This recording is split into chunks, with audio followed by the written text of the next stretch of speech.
Good afternoon.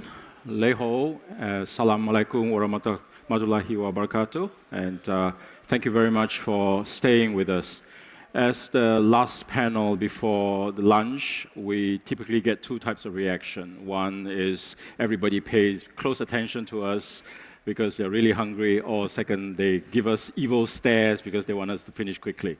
But we have a very, very good topic for discussion today. We are talking about Hypertech, and we have with us four very bright minds to share with us their perspectives. So the first question I wanted to ask you, gentlemen, is in your respective careers in investing, in policy, in finance, what have you come across that you consider the most consequential technology of your lifetime? In other words, what is your definition of hypertech? Let's start with you, JP. Well, I am a venture capitalist. I've been doing this for over 20 years. So for VC, it's always the next technology that's going to be the most consequential. For me, for my career, I have to say, in the last 20, 30 years, it's the internet technology that has been providing most of the return for me, for my firm, for the LPs, both in the US and also in the greater China region. Okay. I'm also on the board of two internet companies that are listed in Hong Kong. Right, internet. Fred, you are a great investor. What do you think is the most consequential technology? Well, I'm most excited about the potential of AI to transform biological science, really change fundamentally how drugs discovered.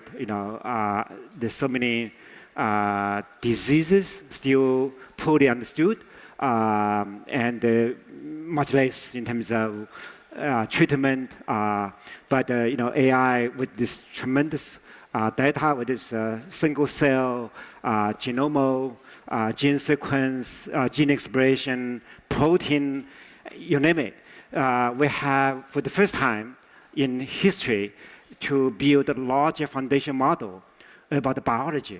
So that, I think, in my view, has the greatest potential to revolutionize biology and advance human health, extend our health span as well as lifespan.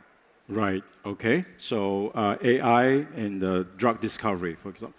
Eric, you're a technologist, you've been involved in public policies and so on. What do you think is most consequential? Yeah, thank you. So I've seen this change dramatically just in the last few years. If you had asked me this maybe even 18 months ago, my answer would be different. In my lifetime, I never thought I'd see a moment like this impactful and this transformative to society. It was the internet at first, and the internet's evolution to the World Wide Web, and then it seemed significant but incremental changes over time. But now we're seeing a confluence of exponential technologies all coming together at once, driven by artificial intelligence, but also these other elements that are allowing it to become part and parcel of our daily lives. Augmented reality, virtual reality, 5G, edge networks, and this emergence of this next generation of artificial intelligence has now combined to affect every aspect of society. So we're seeing a transformation that is unlike anything in our lifetimes. Okay, so internet, AI, and web-based technology, right? Mustafa, you're part of a global organization that invests money all over the world. In your view, what is the most consequential? I think there are many pivotal technologies who shaped financial industry. So internet, obviously, cloud computing, more recently, machine learning, distributed ledger. I think it's interesting when you look back what we learned from the past. Whatever we think is science fiction become our reality. So if some of you watch back Minority Report with Tom Cruise, which is 20 years ago, everything in that movie is our reality today. Everything exists. So it's important that sometimes we are concerned about innovation. Innovation become reality. It's just the way we use it. So for me, I will join the club of AI. AI has, in my view, the potential to profoundly change the way we work, the way we live, and the way we create. Right. Okay, there seems to be a consensus that AI, internet, will be the most significant consequential technology of our lifetime. Let's focus on that. I was struck by the conversation earlier this morning by Ms. Ruth Shapiro and His Excellency Yasser Rumayyan, where they talked about whether or not technology can be a force for good or evil, right? And I think the conversation that came out of that was that, like everything else, like fire, like food, it can be for good or evil. So from your perspective, what should we do to make sure that AI, as we stand on this cusp of transformation, as you call it, becomes a tool for good and not evil? And all the bad nightmares that we see from the Terminator movies and whatnot will not become reality. Right. Well, I think technology is always good. It's my view as a VC. It's not the technology that's evil, just like guns. Guns don't kill people, people kill people. So all technology that helps people to improve efficiency, to extend life expectancy, and to reduce waste and give more the environment better sustainability, I think I will consider them good technology. All technology, in a way, is good. Well, I think AI is still in the very infant stage of development. OpenAI just came out a year ago, ChatGPT. So we still have a long way to go. In the process, there will be problems. There will be, evil people using the technology to do evil things. But we should not try to frame AI technology just because potentially bad people could use it. We should let the technologists be technologists, let the entrepreneurs be entrepreneurs, and let the VC provide funding for the growth and eventually the enjoyment of the vast majority of the people. Right. Well, with all due respect, guns make it easier to kill people. Right? You don't need kung fu to kill someone. Right? You can be a teenager with a gun and you can kill somebody. So can it be that technology or AI in the wrong hands, as you say, would obviously do a lot of damage? How do we make sure that AI is used for good, Fred? I think 3 things are important. Number one is the acute awareness of the downside risk with the fundamental transformative technology like AI, right? So then with very high standards, around this issue. Number one. Number two, I would say transparency and the communications. If you're secretive, no matter how innovative you are, you're inevitably going to arouse even more suspicion, more fear, right? So I think it's always be transparent about what they're going to do and really do a great job communicating to the larger world. The third thing I think is a partnership. There's been a lot of focus on talking about the regulation and congressional hearing and, global summit. But I think at the end of the day, this is such a new thing. I'm very skeptical. Politicians, can be so present, so wise to have the exact right regulation framework in place so early on. So I think this is not just about the regulations, really, in the technology industry and public policy, academic, and media, and all of it together has a partnership. So to have a conversation, but not to take drastic action, to regulate or over-regulate. So I think these are 3 things are the most important. Okay, transparency framework and the conversation. You are appealing to the better angels of humanity to make sure that technology is used for good. Would that work, you think, Eric? If you appeal to the better angels of humanity. I think it will work. Right. I think that we're going to have this opportunity to apply this incredible technology that did just seem like science fiction just recently to the benefit of humanity. But the reason is groups like FII. I'd like to commend the organizers, His Excellency, and the people who brought this together, who have already published an AI resolution early on. FII is one of the only organizations that's really working with the private sector to do things that have actionable effect on the world. You can publish PowerPoints, you can ask people to be good, but in order to actually bring it into the world, you have to have action. And some of the things that are happening at FAI AI conclave today and in the coalition are actually move forward an ethical base, a framework that we can actually look to then judge, are we moving in the right direction, and can we then move these projects in every aspect of society towards something that's going to have a beneficial output. And I'll say one other thing that I think is really critical. When you look at AI and its effect, there's a natural tendency to look at it for maximum efficiency, maximum output, and companies that can become streamlined and make more money. But if we're going to make this human-centric, make this actually a force for good, we have to start to step back and say we value humans. We value humanity over and above efficiency, over and above money, capital, everything else, and put that at the center of our framework of how we move forward. An example of that is culture.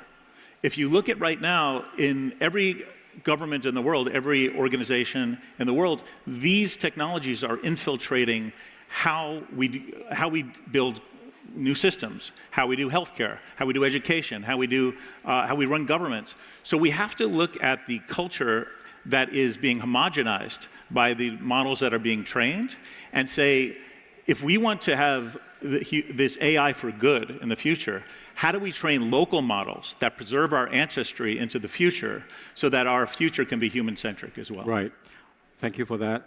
I was struck by a comment made earlier in a session earlier in the board of changemakers. I believe it was Mr. Ronnie Chan who made that point about how technology enables globalization, but technology also enables deglobalization. Yeah. And to your point about how we should be humanity-centric, I was also struck by the fact that globalization, for example, as a buzzword in global economics in the last 20, 30 years, is being interpreted differently by different people around the world. There are pockets of people who have not benefited from or feel that they have not benefited from globalization, therefore they push back against globalization. Now, is that a problem that will be in the AI field? Is it possible that with a great digital divide, you might have pockets in the world where people are harmed by the advancement of AI or disenfranchised by AI, and therefore they push back against it? Is that going to be a danger? Is that how do we get around that problem? I think it's a kind of two ways to look at it. One, globalization for me is access. Access to knowledge, access to market, access to opportunities. A few years ago, if you are in one country, you want an opportunity in the other, you cannot access unless you migrate, you have access, you have visa.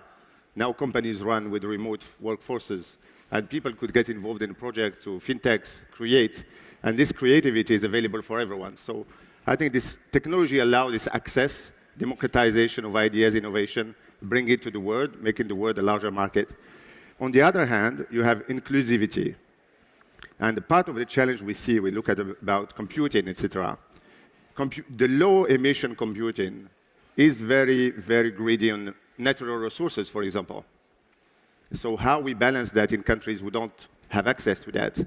How we make sure in the future that the future era allow everyone to be a part of this success and this progress?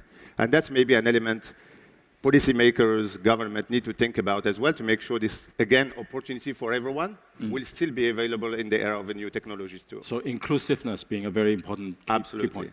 Okay. Yeah. Discussions like this, it is inevitable that we talk about geopolitics. Yeah. And if you look at the world, according to all the different data that's available to us, the world's top 2 computing nations ranked by computing power, United States and China. Is it possible for the 2 countries to work together on this common global framework and push it for the benefit of humanity? Number 1, can they? And number 2, well, number 1, should they? Number 2, can they? Maybe number 3, how do you go about it? Who wants to go first? So I think, we're talking AI for humanity, right? So it's not AI for Americans only or AI for Chinese only, right? So it's for humanity. There are so many areas that make a lot of sense for nations to work together, especially, US and China to work together. For example, funding really, AI drug discovery, right, to cure cancer, or dementia, Alzheimer. So that's absolutely beneficial for American, for China, and for the rest of the world, right? So there's no reason American scientists and Chinese scientists, cannot work together. Another example is the climate change, right? So again, that's a shared humanity, shared future of our planet.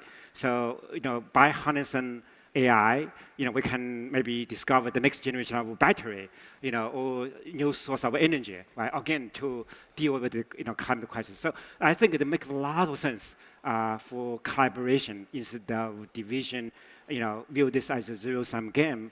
But unfortunately, politics, I think, is the only thing that stands in the way. And this, again, zero-sum game mindset so deeply entrenched. And also overemphasis on national security. I would say, like every technology, right, potential for civilian and for military use. But fortunately, 99.9% of the technology has been used for, average people, consumers and businesses. So this excessive focus on national security really become such a formidable obstacle for necessary openness, collaboration. Together, we can really advance next technology frontier like AI, and also ensure maximize its benefit for the world as a whole. Right. Thank you, Fred. You've answered the should they, and you've also answered the can and the how. So maybe we'll tweak the question a little bit. So what are some of the low-hanging fruits, for example, that two countries and other countries can cooperate together, can work together, and again, to show some positive results, to appeal to the better angels, and put that national security on the maybe back burner for now? Well, I would just make a guess. Well, the two presidents met in San Francisco a couple of weeks ago and talked about AI and the potential regulatory framework. Mm-hmm. With all that, and I totally agree with Fred, the two countries should work together and can work together. But my guess is they will go very different routes in regulating AI in the next few years. I think the Chinese government actually came out very fast. 4 months after ChatGPT was launched in November, and Chinese government came out with a set of regulations in March this year, and basically telling everyone, don't even think about it, introducing large language model to the general public without getting approval from me. On the U.S., the Congress still talking about it, the president talking about it, the politicians still arguing. So probably take years for the U.S. to come up with a framework governing AI.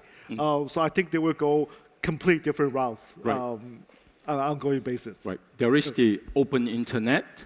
There is now what we call the splinter net, where different countries approach the internet in a different way. So theoretically, in the AI world, can the splintered AI world work? It can work. We have common challenges, and these common challenges can overstep the divisions between us. We can unite around this. So obviously the answer is, should we? Yes. Can we? Yes. And you see organizations already doing this, organizations like XPRIZE, for instance, which are putting out challenges to solve humanity's greatest issues, which also happen to be, as Peter Diamandis says, our greatest business opportunities. So can we clean the oceans? Can we address climate change? Can we increase longevity or lifespan and the quality of life? Each of these things is a human issue, right? And I believe that we can, in the research communities and in the innovation areas, we can come together and solve these problems for everybody. So the question is, how do you do it? Yep. And that needs a concerted effort. Work is already happening and sharing among universities, but there's a lot of distrust, right? There's a lot of, well, you can't share this with the other guy because it might be used militarily or et cetera. I think we can overcome that by focusing on very specific problems and creating multidisciplinary groups to go after them and funding those groups. And that's what's happening with XPRIZE today. Right, and with transparency and and That's inclusiveness. Right. Yes. Right? Few seconds, remaining thoughts? I think, for me, the low-hanging fruit is the concept of responsible AI. I think everyone needs to come together to define what are the ethics, what are level of transparency, of inclusivity we need to govern the AI globally. I'm not sure there is a competitive advantage for everyone in that space.